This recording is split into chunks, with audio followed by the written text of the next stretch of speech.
All right. This is Schemeology Podcast. Welcome.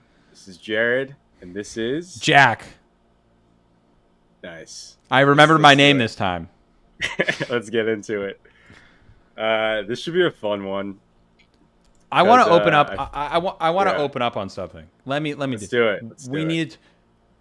OpenAI is selling shares at a secondary shares at an 80 to 90 billion dollar valuation. 5 months ago, they were like 3 or 4 months ago, even they were at a $25 billion valuation. This is a company that has maybe $1 billion in revenue, and that's what they claim. And I'm not even Yeah. sure I buy it. And they're doing an 89 to $90 billion valuation, 80 to 90x revenue multiple. How do you Pretty feel about good. this?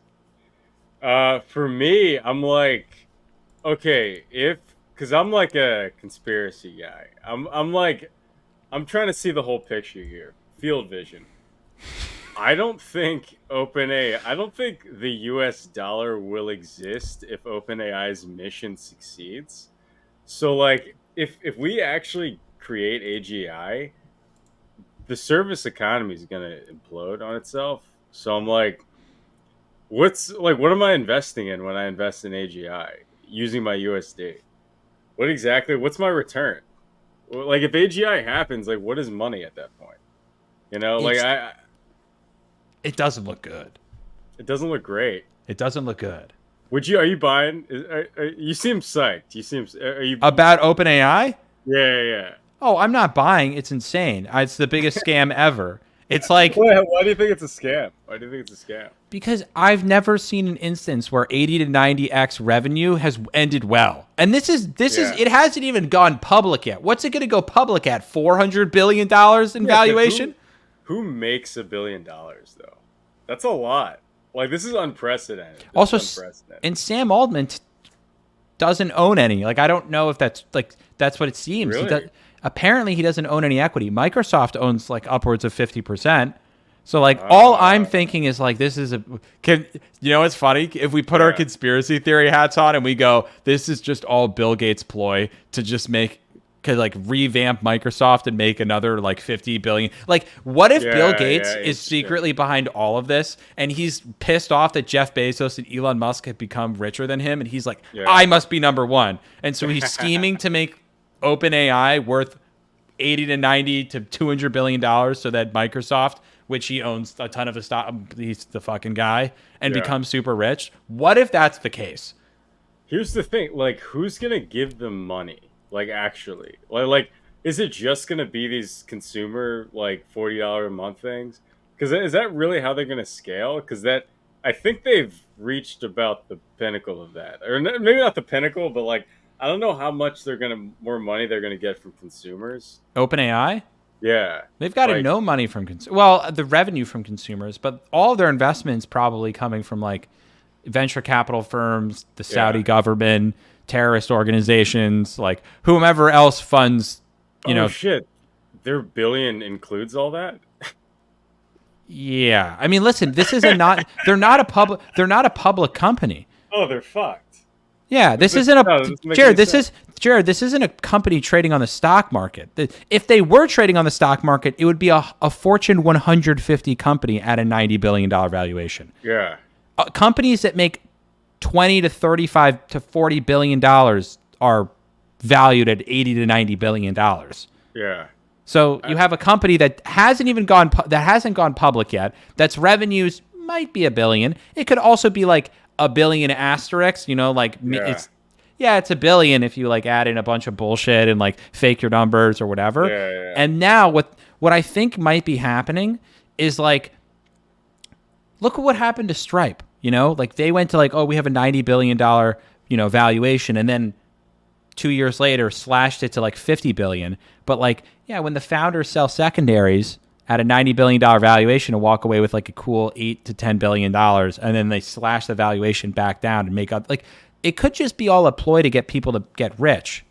Jack, you just don't understand. They're in the arena. Okay? You just don't get it. See, when you're in the arena, you get to just set high numbers, and then whatever happens afterwards. You set the highest possible number you can, and then everyone who disagrees is a beta cut. Fuck. I knew You I just didn't don't get it, understand. dude. I knew I didn't get it. It's not This was my about greatest the fear. value. it's not. It's not about the value. It's not about. It's not about what the company's doing. It's about big numbers, and now you're gonna cash out and bro down. That's all it is. Well, dude, I remember me yelling at you about a guy I used to work with who used to argue that like it was reasonable for Tesla to have a $1 trillion valuation. And I remember just like venting to you about this, being like, I couldn't, he's like, he's like, you don't understand, like the battery technology, like it's the future. And I'm like, they don't even make their own batteries. You do know that. Yeah. He's like, I'm like, they make less revenue than AirPods. Yeah. Just AirPods. Not even Apple. AirPods. And they're half as valuable as Apple. Yeah. Apple's 2 trillion, Tesla's 1 trillion, and people were like, you just don't get it. So I feel like this is another, OpenAI definitely is very valuable. They've made truly cutting edge technology. It's changing the world as we speak. But my point is, whenever someone comes out and be like, it's truly revolutionary, you just don't understand, that's when my scam meter goes off and I go, listen, could you convince me it was worth 25 billion? Sure. Could you convince me for 50? I don't know. 90? Come on. And it's funny because like whenever someone says, "Oh, you don't understand," it's just like when they don't see they're on the hype train, it's like you have to like confront them about it and be like, "Okay, so the reason why you know about this thing is because the schemers behind this branded it in a way that you've been able to hear about before it's ever fucking made any money." It's like you know about it because it doesn't actually, because they had to overhype it because they haven't made money yet, and that's why you know about it. It's like someone in 2001 telling you that like they have a full understanding of like what happened after 9/11. Like they're like they totally understand why we're going to war in the Middle East, and then it comes out, over the next couple over the next 20 years that like it turns out we knew the entire time that the Saudi government was the ones who funded 9/11, and it was 17 17 of the 19 terrorists in 9/11 were Saudi not Afghanis or Iraqis. Yeah. And then we invaded Afghanistan and Iraq and started a war that cost us hundreds upon hundreds upon hundreds of billions of dollars. Dude, there's people doing that right now with Ukraine. There's like these NPC people who are like, "Oh, you don't understand. Like we're in here for like these research. Oh, actually, this is a political maneuver so that Biden can." And I'm like, dude, there's a lot of blood and money and resources. It's chaos. And there's you don't know. And let me and here's the thing.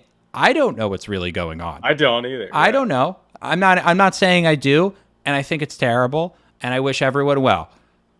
But I think it's great. No. Yeah, right. That would be fun to be like to come out and us be like, we're pro this war, but we're neutral on either party. We just think war is good. We're just pro war. We just like murder.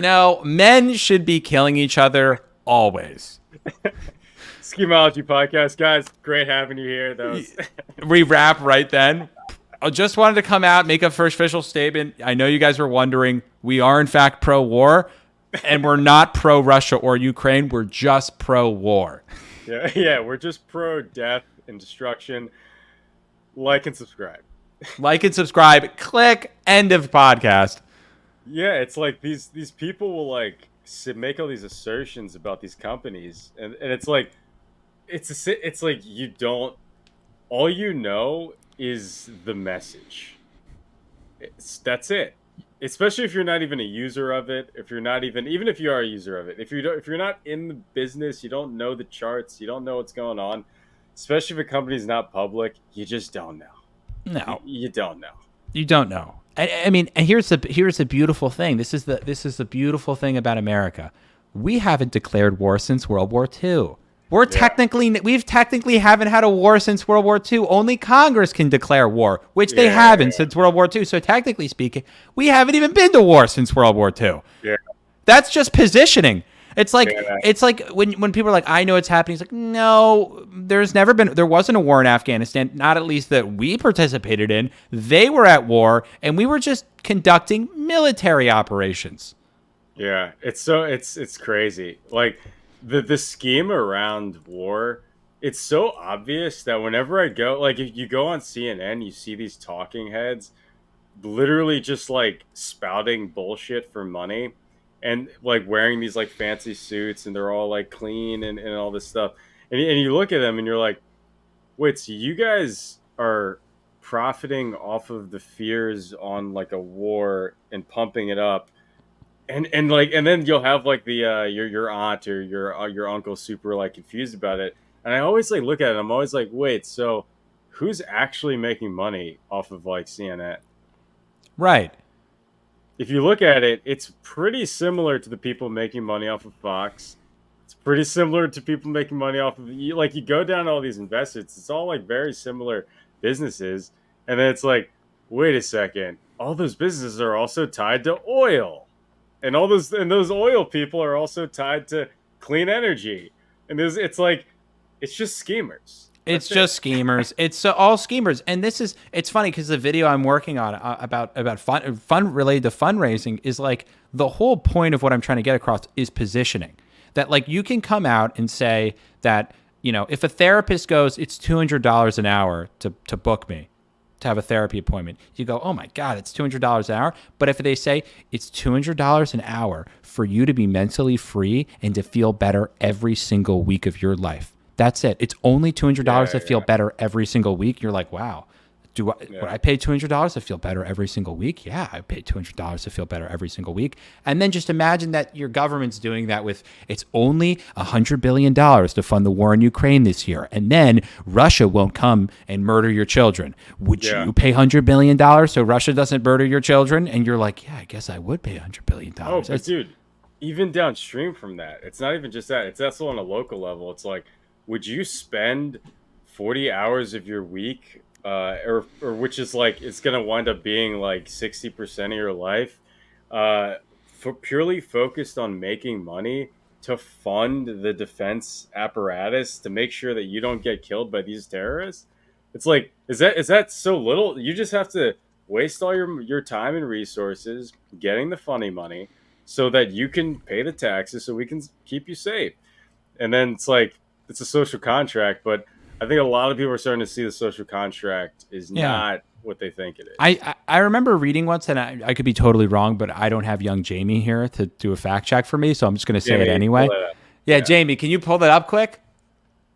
watch him Okay. fucking come in like Dude, Jesus. imagine it's all of a sudden just like, I'm here. And you're, ah! Jamie popped out of nowhere. But I remember reading a statistic once that there were, after in 2002, so a year after 9/11, there were 50 Al Qaeda terrorists. Hmm. 50. Yeah, And it's like, so wait a second.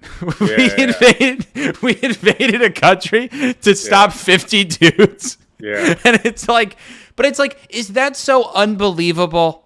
Is that really hard to believe at this point? yeah. You know? And you look at these like it happens time and time again. It happens, and I wasn't there, and I know this is a crazy situation, but it's like situations like Fallujah, situations like really like the first few years of Vietnam. Like you have these situations where these American men are in a uncharted territory, or they're in territory that they don't understand, and they have to navigate and they have to learn the battle. And in order to, it's like 50 is not a lot, but in order to like fight 50 people that know everything about the territory and you don't, it's kind of like crazy. And then we're going and we're sending all these resources to take down these 50 guys.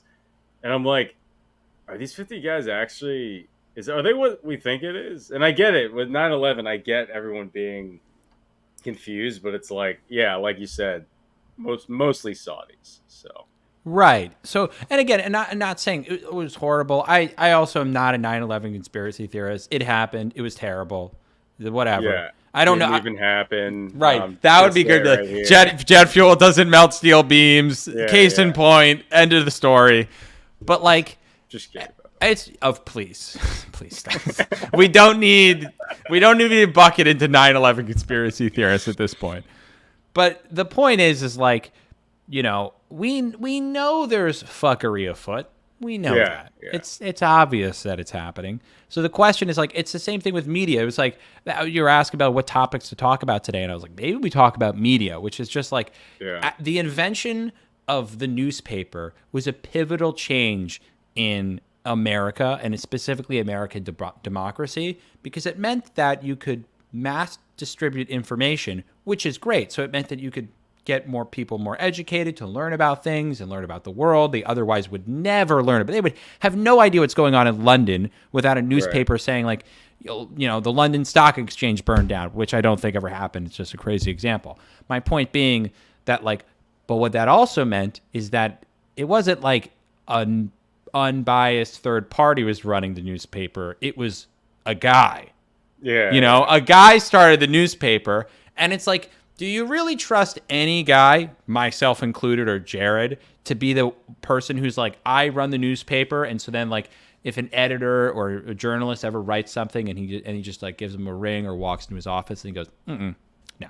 Yeah. No, you're not publishing that. Not happening. Or, oh, you could publish that, but that part right there, I don't like that.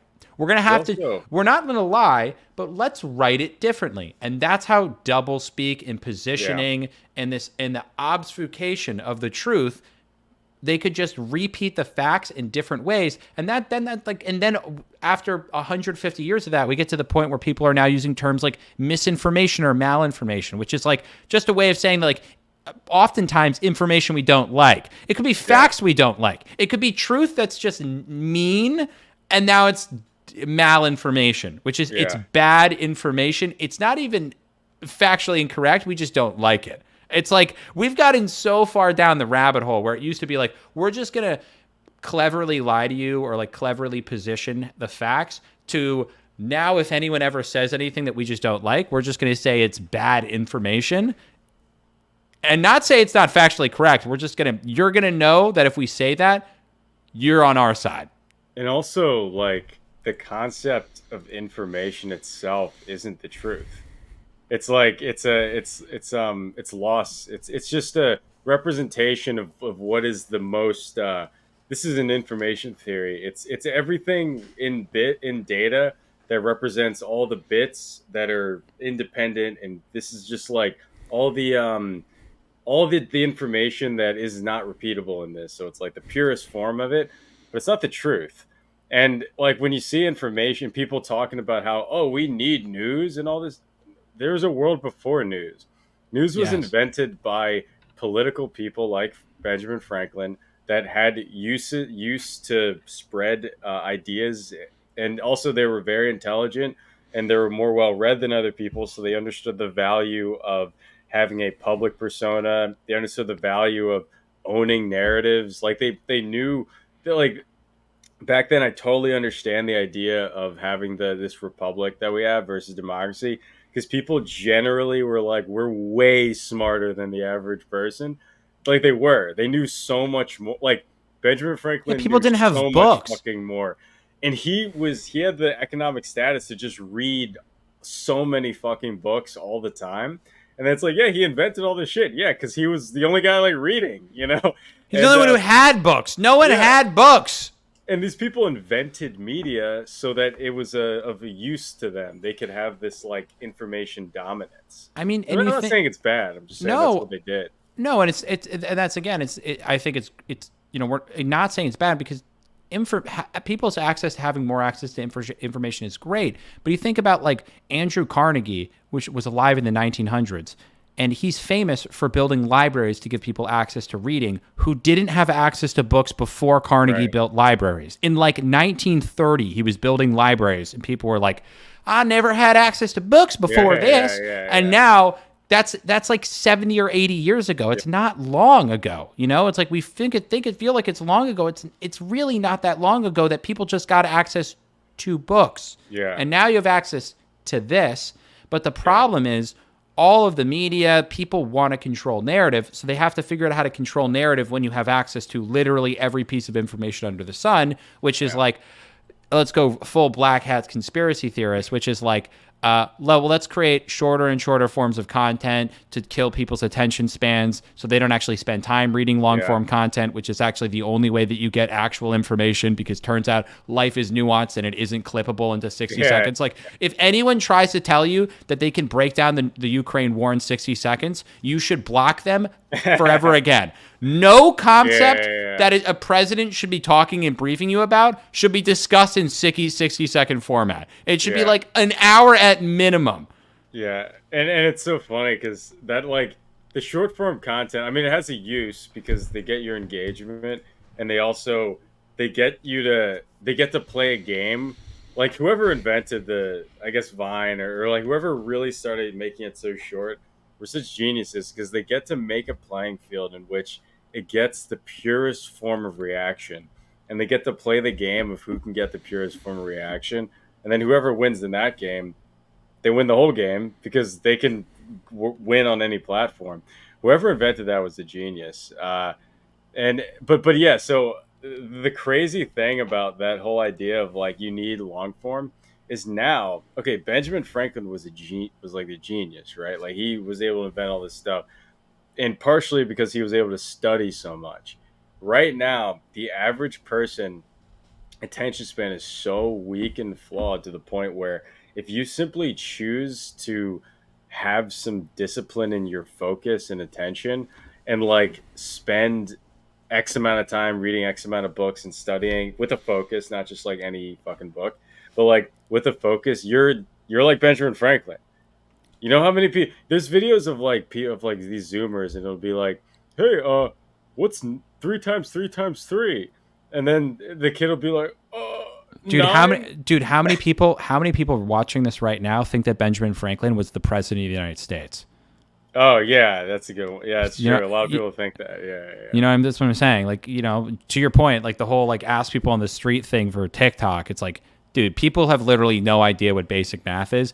Which, by the way, Yeah. myself included, like I've been horrified over the last couple years of like that how bad like my basic math skills have gotten, that I like actually think I need to like redo Kumon or something. Like I have to go That's do funny. like, it's just like I don't do it ever. I mean, I can obviously do base. I'm not going to fail 3 times 3 times 3. Thank the Lord. Yeah. But like, you know, it's just you fall out of it. You know. Also, like, I don't even see it as like you have to know like math in the way we learned it, but having a discipline in logic is in symbols is important. I think like and like really like if you read like Aristotle and Plato and really like early level math, I think it's actually like that's all you really need. Like I think because like all this like and because I've been like in the past year going on a deep because I also like yeah I like barely did like math in school. Like I was like barely in there. But like for the AI stuff I've had to like deep dive on a ton of math things. And the more I learn about it, the more I'm like, really all this stuff is downstream symbolism around like logic and around the ability to compose different ideas and combinatorics. So where you have like you combine different type, functions and you combine different series of logic together to make something bigger. And really, that's all it is. What I just said. It's like you look at a matrix, you look at like a calculus or whatever. That's just all those components put together in an interesting way. You know, it's like the more you like abstract things, I feel like the way because like school doesn't like teach you that abstract thinking as much. At least when I went there, it doesn't teach you how to like look at the symbols and what things actually mean and the purpose as Totally. much as they're like, oh, you have to memorize like how to like balance this equation over and over again because someone in the engineering field does that. And Yeah. maybe you'll do that one day. I don't know. Dude, You may also be retarded and be a musician, but we're going to teach you how to do that. for sure. Dude, I think about like my mom would at the dinner table, like we'd be talking about someone and, you know, I'd say like, oh, this person's so dumb or crazy. My mom would go, why do they think that? Why do you think they Yeah. think that? You know? And then, Yeah. and like make you get into the mind of someone I disagree with. And then I have to like actually see their perspective and empathize with someone on the other side. And it's like that now is like Why do they think that? Because they're racist. Or it's like it's no longer like, oh, like it's like maybe they are racist, but why Yeah. how about we go why? No, but also like, what is racism? It's like the more Right. it's like you keep unpackaging. That's why it's so good to like really like confront what you like, all the fears you have in terms of like social groups, in terms of ego, and so in terms of all these things, because then you could just like break down like these concepts. Like, what is a racist? Is it's like what are the ethics around racism and race? And it's like emotionally we think things, but also logically we think other things, and they're almost never the same thing. The logical argument and the emotional argument, you know No, it's yeah, those two sides of our brain are completely separate because yeah, emotions are one useful thing that human beings developed evolutionarily, probably to attack problems, to like understand people, like be better in group dynamics. But also, we were for most of our history, for say we human beings have evolutionarily been around for 2 million years. For 1.9999 of those years, we lived in groups of 100 people or less. And for the last 2,000 years, we've lived in groups of more than 100 people. And our right. brains have not evolved to understand living in groups of That's more than interesting. 100 people. So if you that's just like if you look at like chimpanzees commit genocide. They go kill other chimps because for them it's like there's a tribe of other creatures that aren't our own in our area and they threaten us. And so it's a natural reaction for chimps to be like, well, what do we do about that? Murder all of them. What do you think about the concept that our brains would never adapt to that through sexual selection, because sexual selection is never um, determinate based on those like greater societal constructs? Because like sexual selection is like it's so embedded based on like these moments and these like localized situations of like, oh, this person's attractive and I think they're strong for providing for me here. That what if sexual selection could never have like the dynamics of like dealing with like thousands and thousands of people was just never affected. Like I don't know, it's just something I just thought like that might be, maybe like we would never adapt for that, you know? Maybe. I don't know. I'm too dumb and I don't know enough about evolution to be I able to mean, say yeah, of I don't saying, know but it's anything an about that. interesting Yeah. question, like because that is such a root of all. Like it's to our conversation, last week, or we've had this conversation a number of times about like, you know, why do politicians fuck over the American people? Like, why do they take deals and bribes and do things that are bad for people? Yeah. Some of it's because all of us are inherently selfish. And if you offer a politician a couple $1 million, that benefits them and their family and their friends, which is really all any of us really care about. Most Yeah. people cannot, if you ask people, like, if you tell, it's the age old adage, right? Like, one person's a tragedy, a million people is a statistic. And Right, you right, can't right. comprehend a million people dying. How many Yeah. fucking stadiums is that? How, like it's such a large number, let alone a billion or 300 million Americans or 400 million Americans. We can't comprehend those numbers. And so, when we're offered something that selfishly benefits us, we're always going to take that deal because everything comes down to basic incentives. And so it's like Yeah. it's not surprising that politicians screw us over. They make $140,000 a year, which is nothing. They have a ton of power. And so then, Purdue Pharma or Pfizer comes to them and it's like, so Yeah. board seat. And they're like, yeah, it's fine. It's need medication, whatever. Pass, FDA approval, promotion, let them get away with, killing tens of thousands of people. It's a statistic. Yeah, and also, well, and more stuff with the whole we can't comprehend like 1,000 versus 1,000,000 people. There's also this idea that I just thought of now where it's like, so generationally, for 20 years to happen, it would almost be impossible for population to grow of the people that you can meet in your life and have some sort of empathy towards, I think it would almost be impossible for people to be having sex for the birth rate to be normal and population to increase in a way where we would ever like population would always exponentially be growing as like you wouldn't be able to meet exponentially enough people and empathize with that many people over the generation for people to adapt sexually to have not sexual to do sexual adaptation to actually like even progressively be like, okay, well, my grandkid can handle empathizing with, you know, 500 people. It would just be too many people. Like, I don't know. I just thought of that. Like, I think it'd be like, I don't think that's even possible. It might not be. You ever heard of Dunbar's number? No, no. What's it? Oh, is that the 150 thing? Yeah, Yeah, it's yeah, a concept that like human beings literally don't have. We can't handle more than like 150 close relationships, yeah, yeah. and What do you that's think about that? I think it's 100% accurate. I Yeah. mean, I think about, it's even me. I have a lot of people and connections in my life, but you think about like a lot of them are people that I talk to once a year or I catch up with every 6 months or once every 2 years. And I'm interested in re-engaging with them, but like they're an acquaintance, right? Yeah. They're not a friend. I have empathy for them. I'm excited to talk to them. They can be interesting, but like, it's not like your relationship and mine. I have very few relationships like you in my life.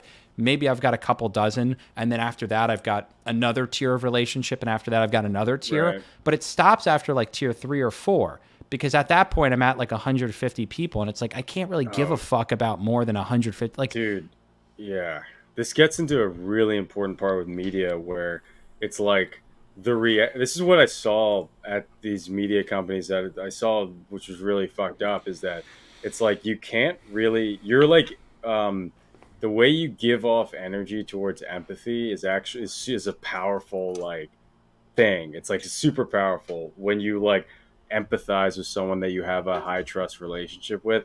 And as you're saying, it's limited. It's like it's a finite resource. But when you engage with your social feed or your news feed, you're doing that at a low like signal, at like a low frequency, constantly over and over and over and over and over and over and over again.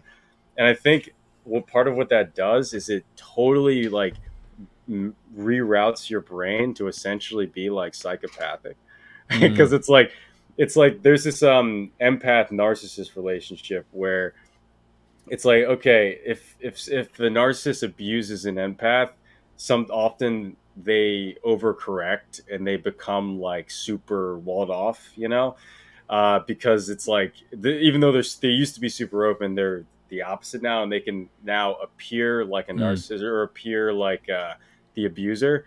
And I think that's a similar thing happening where it's like I think people are becoming more psychopathic because over time we're just in like we're just in it's like how many times can you see like a baby get shot or whatever on the internet? Now, I'm not saying that you see that every day, but you see like, you know, pit bulls eating chill like biting a kid or something. You see stuff like that. How many times would you have seen that in 1980 in your life ever?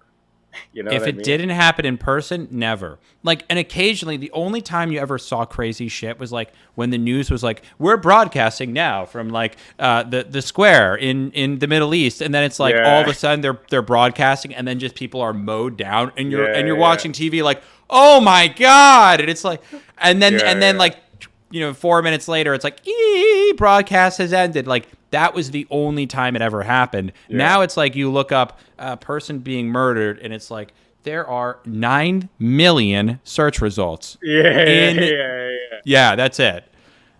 And then and you go on and you see, and also the sexual images is another thing. It's like how many times like in the old times it's like there one guy would have like one kid in his neighborhood would know a guy that had a magazine of of a nudie mag, and then it'd be like everyone would be lined up across the street to read that. Now it's I don't even have to say what it's like now, right? It's like it's fucking insane. So it's like this information overload which is what they call it. I think it does stuff to your brain, and it kind of routes you in a certain way where it's like, yeah, I think it turns you almost into. I think it does a couple things. I think makes you programmable. I think Mm, it makes you into a little algorithm. It makes you into like a representation of yourself rather than like the authentic thing. Because I think slowly over time you just start to adapt to being uh like because okay, if you see a murder every single day, eventually like the first time you're gonna react crazy and it's gonna be real, but eventually you're just gonna react with like whatever you're training yourself to react to, and it's just going to eventually be mm, like an input output program, and see that as like a ton of different things, like a million different things. totally. And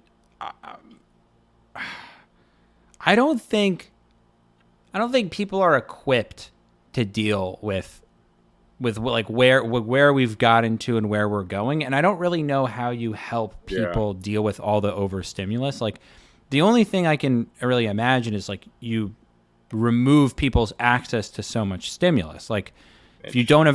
if you don't have access to a phone, or you can't go on social media, or like look at what China's doing. Like again, I'm not necessarily pro China here. I think Yeah, I just want to say this podcast with pro China. right. Here, I've actually never recognized Taiwan. You know, it's like, but like, but you like they don't allow their kids to go on TikTok more than like an hour a day or something, or yeah, like yeah, not on weekdays, only on weekends. And it's like, as someone who's so pro freedom, I don't necessarily want that, but also TikTok's terrible for you and you should get off of it. You know, like yeah, I don't yeah, know what to do about that. People don't have impulse control. And yeah, also, like we haven't structured society where people can have impulse control. You know what I mean? Like everything is made to addict you. yeah. Media, food, technology, every little thing is made to addict you. And it's like people people are susceptible to addiction. Everyone's susceptible to addiction at every level. Yeah, and the unlimited choice, that's what breaks you.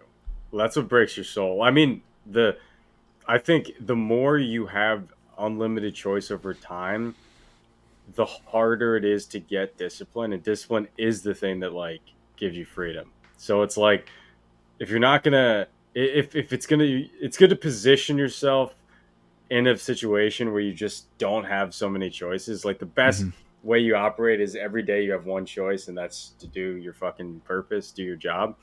And but it's like okay, you have so many choices, you're just gonna get. Well, what do you think? What do you think right now an American parent should do if their kids like addicted to they 6 hours a day on TikTok? uh, Limit your kids TikTok. The kid Be doesn't a want it. What do you mean? Be a parent. You Yeah, tell them what to do until they're 18. That's literally your job. You know, like my parents didn't let me go and watch TV during the weekdays. yeah, I don't know if your parents did this, but like I literally wasn't allowed to watch TV until the weekend. And then my parents even then would be like, "Are you fucking watching TV again?" And I'd be like, yeah, "No." And I'd have to like run yeah, up to my room, otherwise I get in yeah. trouble. And it was like they loved me and they supported me and they gave me access to all these great things, but they also were a parent, and so they'd be like, "No, you can't do that. It's bad for you." So, but what if the kid is cries and they say you're a big meanie pants, and then they go and then they post your nudes online? Okay, so then you have to instigate my dad's approach, which my dad's probably like, "Oh, I'm a meanie pants." Well, until you stop thinking that, here's a toothbrush. See the molding? Yeah, yeah. All of it. Go clean all of it, and you've got till Monday. But what if they post on their TikTok that their dad's abusing them and to call CPS? You can't listen. You can't get rid of your kid's phone. That's your problem. Yeah, yeah, yeah. You're stronger than them. I mean, I come know, on, I know. take their phone. Take their phone. It's funny. No, it's funny. It's just because like I, it's Dude, hard for me. I actually have a Yeah, funny. Wait, one yeah, story here. This yeah, is hilarious. I used to have a lot of water guns, so me and my three brothers could have water gun fights. And yeah, my dad always would be like, "Put your fucking toys away." He's like, "You leave them yeah, out on the lawn." He's like, "I'm gonna break them if you leave them out on the yeah, lawn." yeah, And he said this maybe a dozen times. And then one day he's like, "Guys, come outside." and all of our water guns were on the driveway, and he had a sledgehammer. and my dad sledgehammered my water guns in Dude, front of us. that's great. And you know what he looked at? He looked at us and said, "I told you I was going to break them if you didn't put them away. Guess what happened? This is called consequences." And then and then he's so like, "Let's funny? go get dinner, guys." And then he took us out to dinner. But it wasn't even like he was mean to us after. He just showed us consequences. He's like, "I'm literally going to do this if you don't behave and put your toys away." Because, well, when you're a kid, you think that that's like, it's like, oh man, he's like a dick. Or I don't know. I'm not saying you thought that, but it's like, kids will like think, oh man, he's like a jerk. He's a dick for doing that. But now, like, now that I'm grown hearing that, I'll hear that and I'm like, dude, that guy loved that. That made his day. Just sledgehammering your kid's fucking toys. Yeah, Like, because imagine being my dad. Like he did all the chores. He took us to baseball games, and he Right. ran his own business, and Right. saved money for all of us to go to college. And then all he asked us to do was like do some dishes and put our toys away. And he asked you a dozen times, and you don't do it. And then he goes, "You know, I'm having a bad day." Yeah. And I just want to relieve some stress, and I hate seeing that thing. And I've given them 12 times, you know? Yeah. So he's like, fair game. Kaka! Just sledgehammers them. And it's like, Dude. Great. Now you know how the U.S. military felt when they went over and killed those terrorists. I just want to say, looking for that sponsor for Pfizer, Yep. or for the CDC. We're willing to listen. We've got a broad-reaching audience. We're willing to promote any of your products whenever you want. You want us to Absolutely anything, any 50 boosters, 52 boosters, 54 boosters, okay? Do you want us to start promoting the next Apache helicopter? I'm in. What do you need from me? An Listen. A-10 that can shoot lasers down and bomb people in the Middle East? What do you want? I'll promote it. Like, we're going to say, it's like, nukes? Listen, how do we promote nukes to our young impressionable audience? It's like, listen, sometimes it's like you ever get so mad when you're playing Call of Duty and you just want to explode, but you don't necessarily have the power. Like you're young and you're a boy, so that's what nukes are for. Yeah. You ever playing against some kid in France, and he's, "You are so fucking bad at this game," and you just wish to yourself, "Man, I wish everyone in France was dead right now." Well, we can do that for you, and we can do it in one bomb. Enlist today. Enlist today. some CIA goon is gonna watch us and be like, "Oh wow, these guys are they actually willing to be a part of the cause?" Literally, dude. If the CIA, how funny would it be if the CIA my came to God. us and be like, "You're our top candidates right now. We want you." I had an interview with the CIA once when I was 18 to be like a software intern there or whatever, and it was bizarre. It was a bizarre situation. You don't Like, say. The people there were not exactly. Their eyes were a little dead. I'll put it that way. I'll put it that way. It freaked me out a little bit. It made me never want to work for the government, to be honest. Dude, not surprising. My brother Paul didn't work for the government. He worked for Boozown, which is a large government contractor. Yeah. And so then he actually worked at the Pentagon 1 or 2 days a week. So he'd have to go. He had to get security clearance, and then he'd go into the Pentagon. And he's just like, "Jack, the Pentagon, it's a box with terrible food full of miserable people that make $58,000 a year, and you don't have access to the internet. You can't text or call. You're just stuck in a box for 8 hours a day, and then you punch out directly at 5." And he's like, and at the same time, it's where like people are deciding to like, invade countries and hide alien crashes on, it's like that. Yeah. At the same time, it's like sucking the souls out of tens of thousands of people and literally murdering tens of thousands of people. It's Yeah. like, it's really got everything covered. And with the whole like alien thing, what do you think about that? Oh boy. Yeah. let's get into Dude, aliens. let's get into aliens. I can't believe we haven't talked about. I don't even think we've actually ever I don't talked think about we've aliens. ever talked about aliens ever. Fuck. You know I have lots of opinions and thoughts on aliens. You just know it. You can see it in my eyes. Maybe, or there's just a giant alien poster behind me, and you're like, yeah, I could figure it out, idiot. But thoughts on aliens.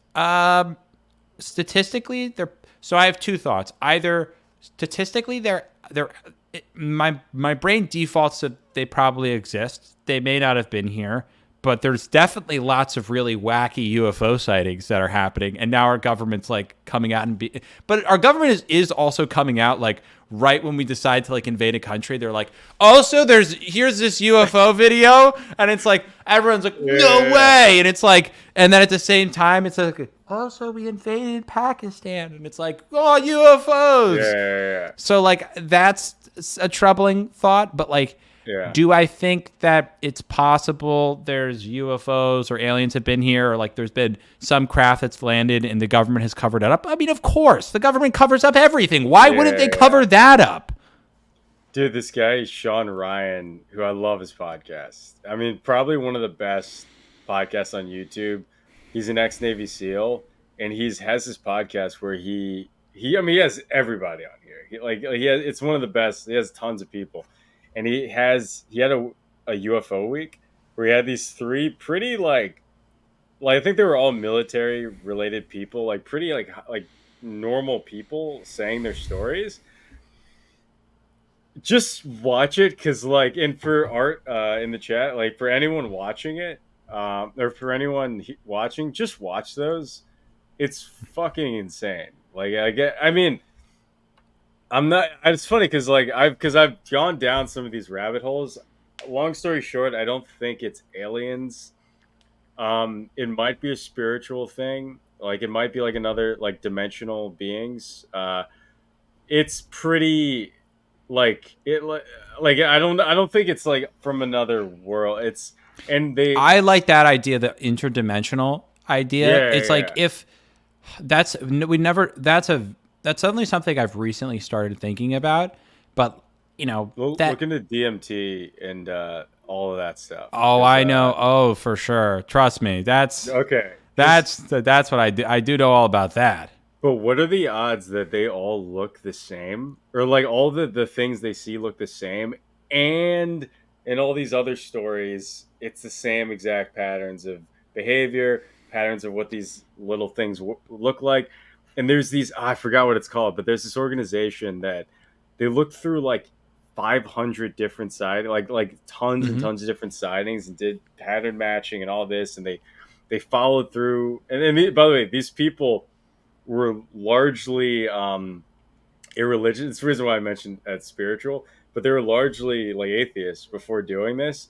And afterwards, they found so many like and I'm saying this because they didn't have like a bias, but they so many in these sightings that people would like there was almost a demon like Hmm. presence, and the people would like call out to like God, and then it would like help them, and then other aspects they wouldn't.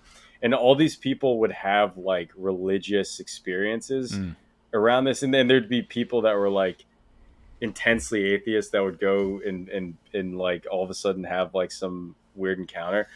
It's fucking fascinating. It's yeah, I find that's to be insane. It's Like, I forgot the it. name of them though. No, I have heard the idea of it being like another spiritual realm, or like a connection to like, we. I don't. I think there's a total possibility there's some form of afterlife. Probably, I don't think it's like the heaven that we read about in books or anything like Yeah, that. But I think that like there is this weird universal connectivity between things. There is like this.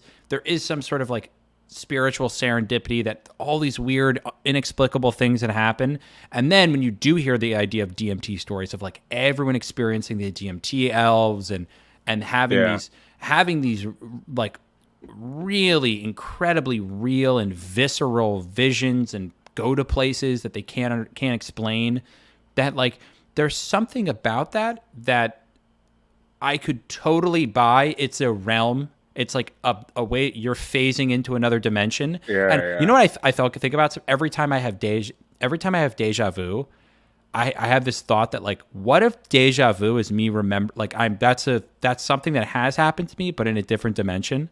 Like it's another yeah, version of yeah, Jack. Like I know that hasn't happened here per se, but it's so vivid and so visceral and so clear of right, a memory that what if it is another version of Jack and the Matrix is glitching, whatever this is that we're taking part in is breaking, and I'm having that vision into that world. yeah, And same thing with UFOs, these craft, these things that the military is picking up with on their cameras that are just impossible to explain based off of yeah. modern physics and technology. What if that is not aliens, but it's a glitch in the Matrix? I A mean, craft that's multidimensional, traveling through space and yeah, time. Most physicists believe that multiple dimensions exist. That's yeah, a that's just quantum mechanics at this point. We don't understand it much more than that, but physicists believe that. So it's like, yeah, is it really that hard to believe that, like, dude, 200 years ago, 180 years ago, we didn't have antibiotics. Like, when was that invented? Like 1930? yeah, Everyone died before penicillin from antibiotics. We didn't even know they existed. And then you're telling me, people like, dude, multi dimensions don't exist. 150 years ago, if you told anyone there was like little organism crawling on your skin, they'd be like, get the fuck out of here, you fucking moron.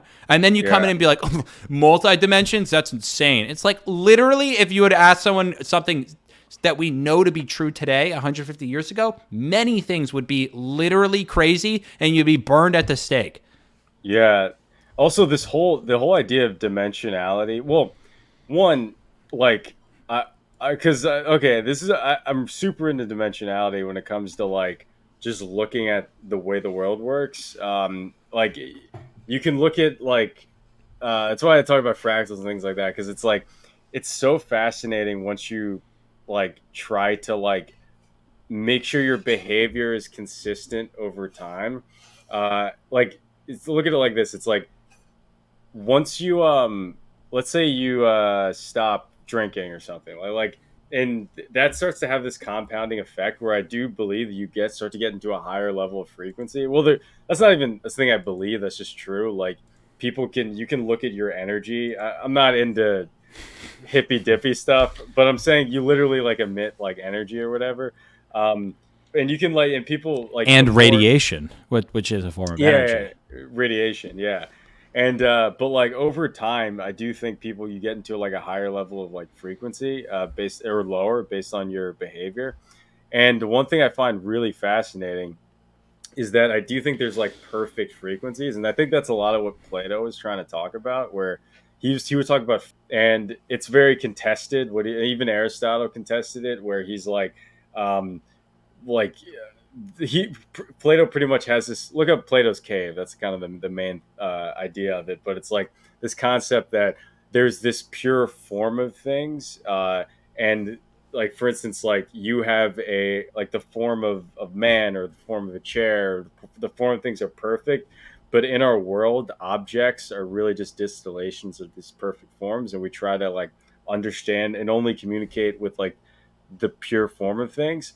And when I think about aliens, when I think about different dimensions and all that, what I find so fascinating about it is that I think that the what your frequency is, the closer you can get to a higher level of being and a higher level of consciousness. And it sounds a little crazy. I don't mean it in the sense of like you get to like see God or whatever, but I think that you get to like in this world generally like raise your consciousness to the point where you can kind of like almost like exist in a higher level of a higher dimension. And I think because in what I see in the patterns of all these like UFO sightings and all these things is there's people a lot of these people's behaviors are very similar before they have these sightings. And then that's what I find super fascinating. It's like what if like if you'll see certain things in the world if you're addicted to this or if you're not addicted to this or if you're adhere to these things. And one more thing about it, that's why like I like now I like doing a lot of things, listening to things like classical music, high level classical music, because you get your brain is operating at the highest possible frequency when you do things like that. It's like when you say frequency, it's interesting because yeah, frequency is yeah. attributed to like sound and vibration and Right, whatever, right. which is like it's hard for people to conceptualize that in like how does that relate to human beings? Like, is there Right, a right. simple way to explain that to people? Because I think I understand. Yeah. I know what you're saying, and I do it like it is. It's like the thing was like that inexplicable thing when you look someone in the eyes and you're like they're on the same page as me. You Right, know, yeah, like yeah, we're yeah, yeah. operating at the same frequency, and Yeah, and I yeah. and so many people I meet, I'm like, I don't know what wavelength they're on. They're doing one of Yeah, these. I'm doing one of these, like a slow, like, and these people are just. So how would you well, explain that I to people? actually, what I mean is more like a time step, like, and that's why I like neural nets. I started getting really into it like a year ago because I started thinking like this, and I see it more as like a time step. Like you look at so music, you can have like melody, you can have like uh the other things, but there's like five main things. My brain, I had said a brain fart, but like but yeah, so it's like there's five main dimensions to like music, and each of these there's only I mean there's a ton, but like there's five main ones, right? And each of these you just kind of mix it up into a million different ways, and then you get a million different types of songs. And it's also a thing in Art of War where it's like earth, air, water, the other one. You can mix these things up into a million different ways, but it's all about dimensions. So when I say frequency, so like dimensions, there's also time when you're thinking of dimensions. So it's like, okay, you take a snapshot of this time of what all these dimensions look like in this song, and you can look at a time step of the next thing and the next thing and the next thing and the next thing, and the dimensions keep moving and moving. Um, Also, you could look at this as a signal. So it's like in signal processing, you have like all the dimensions, whatever each one is. Let's say they're all from 0 to 1, whichever they are in the range they are in 0 to 1. You take a snapshot of that. That's a signal, and then you look at the signals over time. So a frequency, from your example of like, okay, when I meet a person and it's like this person's on my frequency, I see that as there's a certain threshold of dimensionality of you take all the dimensions of your life of like you like this thing, you don't like this thing, you're this race, you're this, you've gotten this amount of information, you've watched anime, you've not watched anime, you get like all these dimensions, and let's say it's a billion things, and you take a snapshot of that and look at that signal. I think at a certain threshold of similarity, that's where people are on. That's where you meet somebody and they're it's like, oh, this person and I, we're on the same fucking frequency because all these signals that like of who you are as a person and all the information you've gotten. So information and how you process it is so important because that's how you like tune your the dimensions of your life is like you get more information and then you reason with it, you internalize it, and you like literally change as a person. But that's what I mean when I say frequency. It's a long-winded way of putting it, but it's a lot of ideas and try to explain it. You have a complex way of viewing the world, Jared. You, It's you. Have you ever seen It's Always Sunny in Philadelphia? And you just see like the Pepe Sylvia scene. And it's just like it's Pepe Sylvia. It's Pepe yeah, Sylvia, Jack. Just whiteboarding, red strings, connecting dots, frequencies, harmony, melody. It's no, but just the reason why I think it's so fucking cool is because you can value things looking at the world that way. So it's like when I hear Mozart, I value it as a perfect frequency. mm. You know what I mean? And when I hear Jay Z, I value that as a perfect frequency. That's just a different frequency. It's just No, like a criminal one. It's like well, not a criminal for a while. Was a criminal, now perfectly legal. true, true, He's crushing. true. Yeah, no, I mean, so when you're listening to rap, you get into your id, you get into instinct. I get it. It's valuable. It's valuable. It's true. Well, there's also philosophical rap, which is like, you ever listen to Black Thought? No. I mean, Oh my I have them, but I don't know like what that. dude, I don't I'm know gonna what that send you is. some Black Thought. He's an awesome rapper. There's like a whole genre of rap that I really love. It's like probably my favorite genre of rap, which is just like thinking rap. Like Yeah. it's basically spoken word, like but Yeah. like very melodic, really like Like the gay psychological. kind.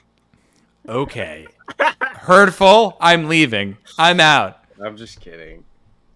You're gonna love Black Thought. I'm gonna No, send it to I you. know. You're gonna really like it. That's what I like about a lot of Tupac. It's like very reflective, like stuff. Of course, it's like how do you? There's another. Oh man, I've got a We, bunch of stuff I'm gonna send you that wait, you're gonna like. Art says when we create a black hole, I jump through while on DMT. Do you think we can actually get black holes? If we don't kill ourselves, probably. Interesting. Eventually, like it could. I don't listen. How long will that take? I don't know. 500 years, Yeah. maybe 1,000 years. But you think about like this, the realm was like 1,000 years ago was what, the Middle Ages? Yeah. It's still a tiny fragment of how long humanity has been around. And humanity has been around for not even that long. So it's like if we made another 1,000, if technology advanced for another 1,000 years and AI starts inventing shit and like we let that go, like, and again, Yeah. it doesn't kill all of us, then do I think we'll be able to make black holes? Possibly. One of my favorite mangas, I know maybe we've talked about this, is the idea of a Dyson sphere. And it's the idea that you can capture all the energy of the sun. Like, there's the different levels of organization, different levels of civilization, rather. The level 0 is you haven't even figured out how to capture all the resources on your planet. We're like a level 0.5. We've like managed to capture oil and some wind and some, geothermal and nuclear to some degree. But once we can capture all of the energy on the planet, that would make us a level 1 organization or a level 0 organization, I believe. It might not even be a level 1. It might be level 0, technically speaking. Yeah. But then a Dyson sphere is like level 2, meaning that you can capture all of the energy of the sun. And it's like if you as an organization, as a civilization, can put like, imagine solar panels completely surrounding our sun, giving us endless, boundless energy, and then we use that to go conquer the solar system, and then we conquer all of the energy of the solar system, which is a level 3, and then a level 4 is all the energy of a galaxy, and it's like One thing I don't get is like the sun has unlimited energy. No, it does not have unlimited energy. It'll die. I don't think they've seen like I don't think What's they've what a seen nebula? it That's what a black hole is. A black hole is an exploded star. Yeah. But have they actually seen like the sun is like losing energy over time, or the energy getting weaker? And I say they, I don't even know who I'm referring to. I have no idea, but I don't know. I actually can't say. I don't know either. Yeah. But I mean, all other stars lose energy over time. Like we can see other stars losing energy, or maybe we can't see it in real time, but we can see stars that are like Betelgeuse or something that are gigantic and have vastly less energy than our sun, and theoretically we can posit that those stars were at one point much stronger and had much more energy. I think based off of what we know about science to this day, it seems very likely that stars live and die. They explode. Yeah. But the thing is, their energy goes somewhere. It's not like the energy is dead and it's like the energy. No energy does. Its energy is transferred. Our energy, whatever is trapped in my body, stuck with my dumb ass, eventually will be freed someday. And it'll probably be really pumped when it's freed from my mortal form. But the sun's energy doesn't die. It just gets transferred. But from what I understand, it will explode someday and form a nebula. There's entropy. So it's like whatever feedback loop is happening where we're getting energy from the sun and it's spreading out to low entropy the Earth from high entropy sun. I think it's getting lower. I think it would have to, I'm guessing. I don't know a ton. I don't know about that though. That's not like that's you don't buy it. You don't buy it. Oh, I don't buy it. I don't know. I don't. I feel like the sun's pretty dependable. Hey, it's definitely dependable, and they theorize that it would take at least another billion years at a minimum to Yeah. explode, which is an infinite amount of time to How do us. they calculate that? I think what they do, I think they calculate the amount of we can have a rough idea of the energy that the sun is emitting, and then we can take a look at like how much time, look at other stars of relative size, and then we can start to create a model of how long it would take for all of the energy from the nuclear fission that's Yeah. happening in the sun to finally emit. And our sun's like a Okay. medium, it's not a large star, it's like a medium-sized star. So you can also calculate it based off the size of the star, the amount of energy that's being released, which we can like we can look at like we can use different types of telescopes and cameras to actually see like, you know, it emits gamma rays, and we can calculate the energy of the gamma rays that are coming off of it, and then start to extrapolate how long it would take for that sun to explode. That makes sense. And then we can also look at like we know we have a rough idea of how old the Earth is, and the Earth is dependent on the sun, right? We're all tied to this, so we can also start to extrapolate based off the age of the Earth and all the other planets out there, Right. the sun, which is what we're all orbiting around. Yeah. I'm also not a scientist, and that may be a horrible. I didn't even go to college. I'm not a. That could be a terrible explanation. So. No, but like people who went to college, they don't talk about important things anyway. Dude, I wish James. Dude, we got to get my brother James on the pod because. Yeah, why not? Yeah, why isn't he here? Dude, we need to get him. He could tell us about the sun. He knows all that shit. He does. Oh, he knows. Yes, he knows everything. We could do an episode with him about the electric vehicle scheme. That is such I really want to get into that one. The whole thing with the electric vehicles it's not like better for the climate. And here's the I know a lot of people, they don't like, they hear that and then they get, it's like emotions and logic, two different things. We're trying to separate it. So like the amount of resources to get the average person to eat and survive every day in New York City is far more resources than the average like hick that we all say are retarded out in the middle of nowhere to live with his gas guzzling car. Like the carbon footprint of the average vegan, not even like car driving person to live in New York is way more than the carbon footprint of some random guy out there. It's like the system that keeps you afloat. So with EVs, it's like the electric grid, like the amount of energy that the electric grid is gonna have to sustain for electric vehicles for charging them is that's so huge. Like that's not even like that. There's no way that's good for the There's environment. so many levels to the problem with electric vehicles. Like, and not to say that there are instances in which electric vehicles make sense, right? Like, and there are like if you're doing short distances. If you have, like my brother, he works on an electric vehicle company that does short haul trucking. So like mail trucks, dump trucks, like trucks that operate in facilities. So they're not driving more than say 200 miles a day. And so electric vehicles and electric trucks make sense because you don't have to pay for gas. Theoretically, if the maintenance is the same, they can last much longer because you're not doing as many like constant driving on roads. You also can the cost of electricity is much less than the cost of gas in many regards. So it does average out and make sense in some regards. But if you think about 80% of Americans drive cars, and what would it look like if 80% of Americans had electric vehicles? We don't even have the cobalt or the lithium or any of the minerals it takes for the batteries in these vehicles. And that doesn't even take into account the fact that our electrical grids are 50 to 100 years outdated and can't possibly support everyone using electric vehicles. And newsflash, you know what the Biden administration or the Trump administration has not invested in is a new goddamn electrical grid. I mean, look what happened in Austin, Texas when they had a light snowfall. Everything exploded and they thought, you know, people were going to freeze to death and die. And it was like minor snow. Well, you add in the fact that everyone has electric vehicles. We don't have the grid to support it. We don't have the minerals to support all these electric vehicles.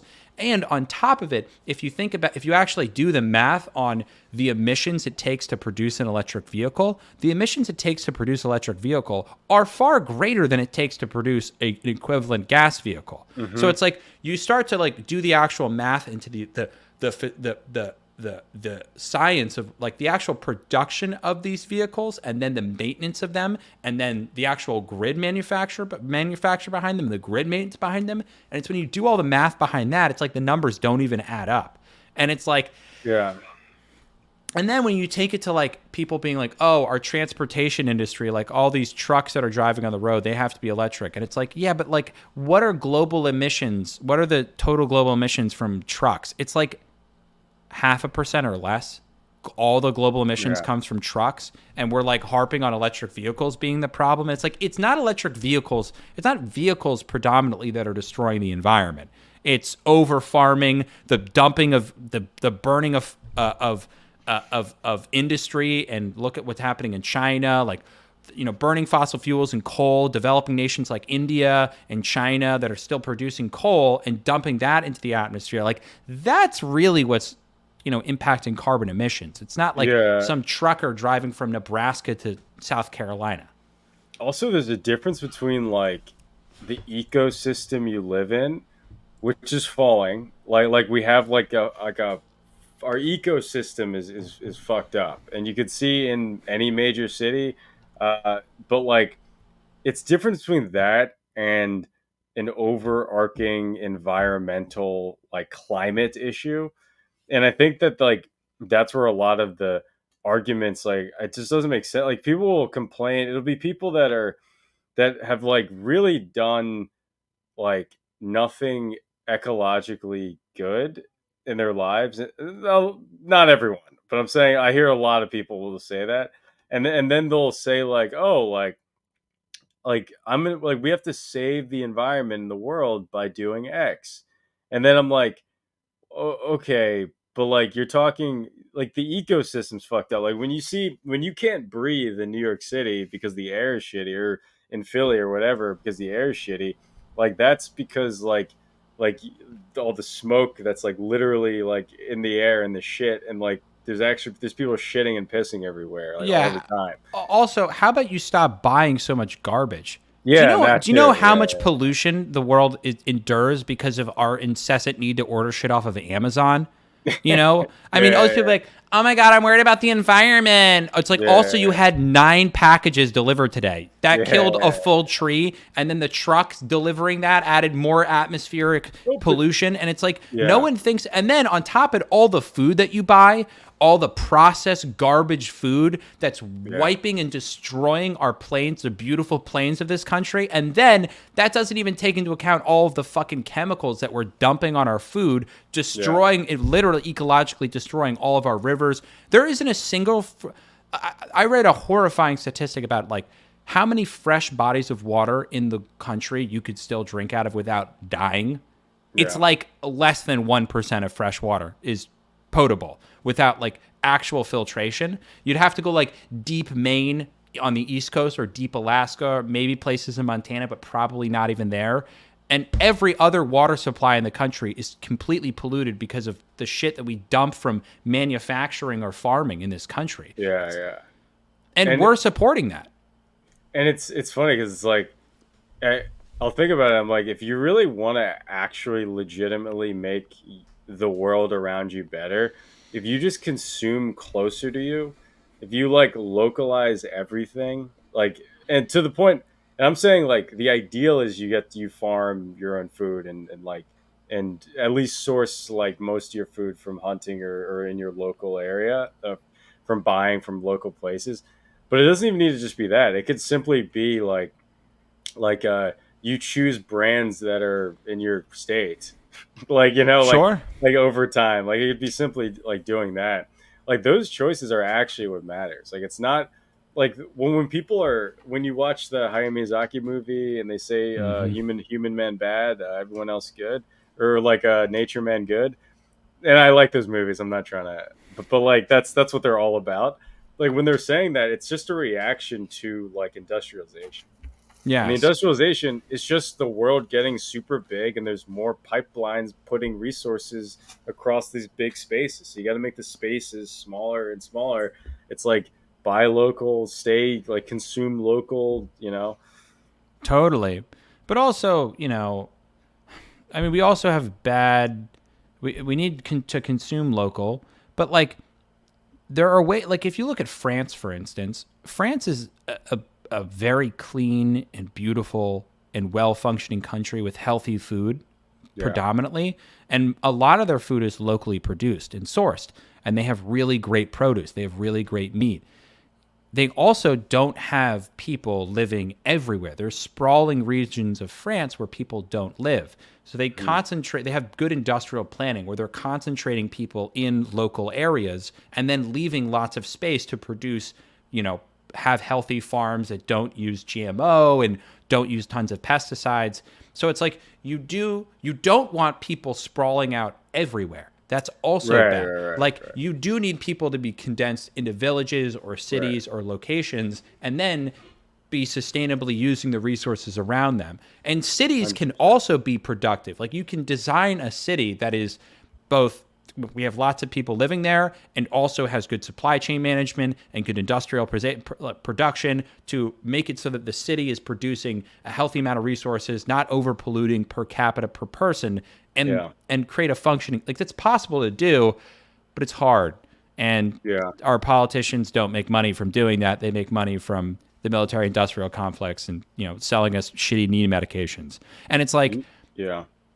why would we're not incentivized right now to make changes like everything comes down to incentives, and we have not designed a society where we have incentives to fix the problems that we want to fix. We are incentivized to yell at each other about these problems but not to fix them, and it's really Yeah, sad. yeah. Yeah, and also there's no like the stage of your life where you become like your consciousness leads to a point where you want to like give back and do things for the world happens after a lot of internal like battles and a lot of facing of mother and father like archetypes in your life and like going on your hero's journey, quote unquote, and then you can like look at the world Mm. and be like, how do we fix it? So it's like if the average American is not even like step one, maybe I'm being a little like negative about that, but if the average I American don't isn't know. like They're more consumed with Kim Kardashian and ho right, right, hos. So I right, mean, right. like they it does seem like they're on level zero. So how can we like get to a point where we're like develop that far? We can't. We unfortunately right now it doesn't look great. That's why I want to buy my Yeah. island and my land. Yeah, and really when people like want to like buy their land, they want to get freedom. It's like it's really just because we don't want like the slavery of being like downstream on a hyper industrialized system. It's like because the more industrialization, the less personal things get, the less meaningful things get, the less local things get. And that conversation in the beginning we had of like, you really just need like 150 people. The more people you have to give your energy and attention to. Totally. I mean, dude, unfortunately, you're downstream. Everywhere you buy land in America is now downstream from some place that will inevitably kill you with toxins. Yeah, You know? yeah, yeah. I mean, also with the food aspect of it, it's like it's so you have to hunt for high quality food. Like if you're not gonna like in like the general like supermarkets, if you're not gonna go somewhere off grid or like outside of your city, you have to hunt for food that isn't filled with poison. Dude, every grocery I feel it's so sad. My grocery store, I can't tell you how many times I go there to buy vegetables and I leave without any vegetables because they're all disgusting. Like Yeah, I yeah, mean, no, I literally, know, I just know, yeah, and I just can I buy vegetables that aren't wrapped in plastic? Do you know how yeah, sad it is? I'm like I know that there are plastics, microplastics all over my vegetables. How do I know that? Because they're cellophane wrapped. I'm like, yeah, can I have broccoli that's just not cellophane wrapped that isn't covered yeah, in mold? I yeah. literally can't find it. I live in New York City. And also, the broccoli I would be buying is $9. Can I buy $9 broccoli that isn't moldy and covered in Yeah. plastic, please? That's why, yeah, like really just getting vegetables at farmers markets is the way to go. But also like that's another thing with the plastics. It's like that's super new. That's like 50 years ago. or like, I mean the not the invention, but I just mean like the pervasiveness of plastics. It's like that's so new. And then you look at like for all these they're calling them endocrine disruptors now. Yes. All these things happening now, and you're curious why these testosterone, like it was something crazy. It was like the average 20-year-old has the testosterone levels of the average like 60-year-old. It was like, and it's like that's because the generationally these one people are developing a certain way and the others are developing another way. Our You food is know? poison. It's covered in chemicals. If you Yeah. read all the ingredients on the labels, it's glycom and glyphosates, and it's poison. It's So just much chemical glyphosate. poisons, and it's like it's terrible for you. And unfortunately, as well, and this is something we know to be true, that this is like this information takes a long time to come out because the powers that be are making money. They make Yeah. it's way easier to produce a billion heads of corn with chemicals. Producing a Yeah. billion heads of corn without corn with chemicals is really really challenging. So Yeah. all the companies are going to be incentivized to make way more money if they keep the chemicals on the corn. But also, we've only been putting corn on chemicals on corn for say 30 or 40 years. That's not a lot of time. So we don't really know the full effects. We'll Yeah. start to, as you and I age and as our generation gets older and the generation before us gets older, we're going to start, we already are starting to see, and Yeah. we'll start to see more serious cases of people getting cancer, having weird neurological diseases and all sorts of problems. And we'll go, where is this coming from? And then Yeah. inevitably in another 20 years, so meaning 50 years from now, we'll see people go, oh yeah, remember all those chemicals we were putting on our food? Yeah, so it's actually reduced IQ. It's given Yeah. people increased rates of cancer by 50 to 60%. It's made all of us obese. It's given us every peanut allergy, celiac disease, every sort of thing. Oh, all that's already happening too. It's already Yeah. happening, but the studies won't come out for another 20 years. Right. Right. But I guarantee the studies will. I will bet everything I own right now that in Yeah. 25 to 50 years, the studies will come out and go, oh, we just had no idea. And meanwhile, Yeah. there are people talking about this, but then everyone goes, they're conspiracy theorists. They're And conspiracy theorists. that's And why. it's Yeah. like, who's funding those people to shit on the conspiracy theorists? Monsanto. Yeah. It's always them.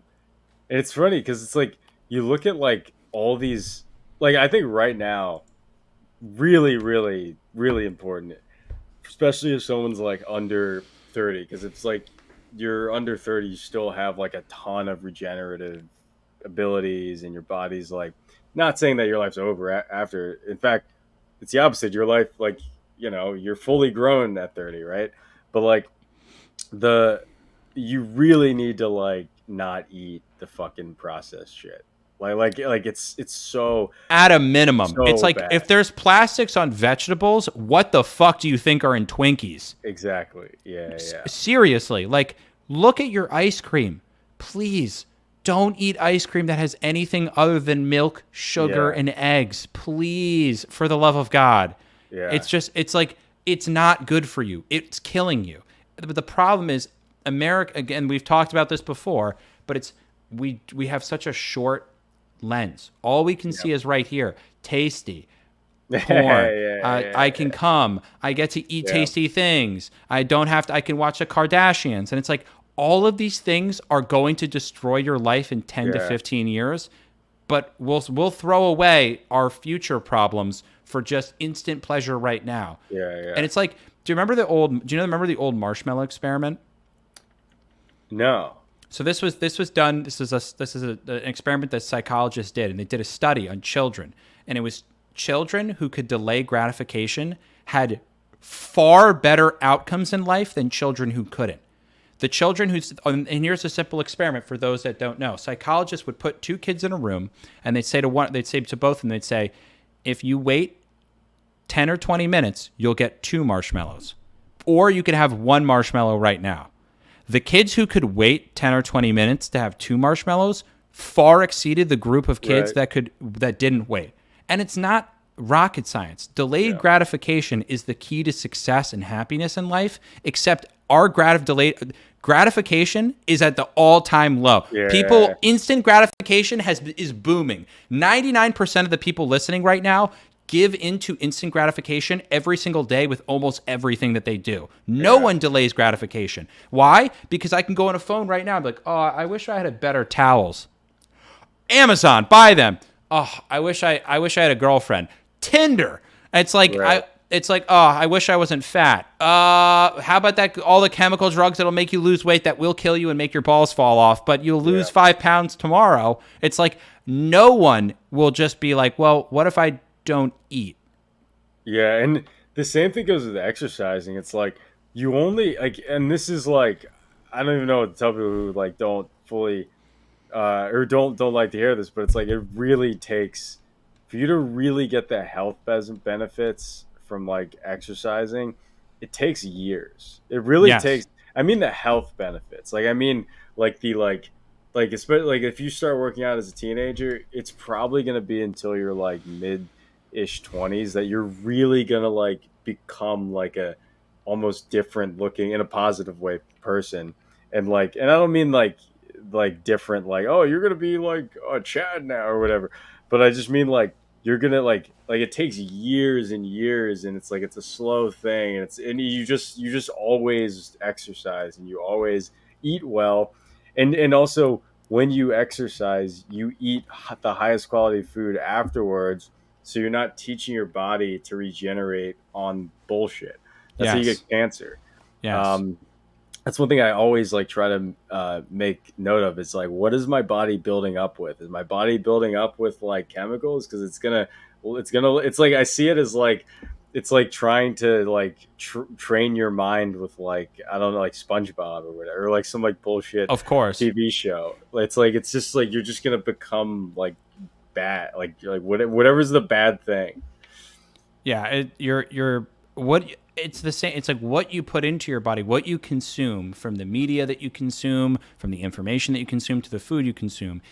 That dictates what you are. You are a composite of everything that you consume. And if you consume reality TV and donuts, you're going to be a psychological and physical mess. That's just the reality Yeah, of life. And when, say, a pandemic comes around, you're the first to fucking die yeah. because Well, see, you're mentally and yeah, physically weak. That's just how it is. I hate to yeah. break it to you. And then you look at the numbers of like everyone who died from COVID, and you're like, was it Jared and Jack who are 14% body fat and eat healthy vegetables and like drink enough water and stuff? No, they did Right. not die. It And was not also, the healthy people dying. I assure you. Some occasionally, but predominantly, statistically speaking, it was unhealthy people dying and old people who were also unhealthy. yeah, and when floods happen in your life, you want to be as physically and mentally capable as possible when it happens. Like you want to, like the best situation you want to be in is when shit hits the fan. You're like, oh, I can work like 24 hours straight, and I can like, my brain is like super, also mentally positive. Like I'm able to think out of a situation and like problem solve on my feet. You don't want to be stuck in a situation where you're like, oh fuck, I've been just eating like Twinkies and like jerking off all day. I need to quickly figure things out. It's like you don't want to be in that situation. It's Yeah. like it's crazy, and I feel like the addiction cycle it leads people to like eventually it's like, okay, first you are what you consume is what you're saying, but eventually you become addicted to consuming like these things that like eventually your mentality shifts to not only are you physically what you consume, but you're mentally the things you consume. Like you actually become as dumb as these Kardashians that you watch, like you actually Yes. like you seek the same desires as them as Yeah. well. And the worst part is too with even the Kardashians is like I don't know for sure. They could be complete morons. But if I was a betting man, they're trying to make money and they realized a long time ago that dipshits like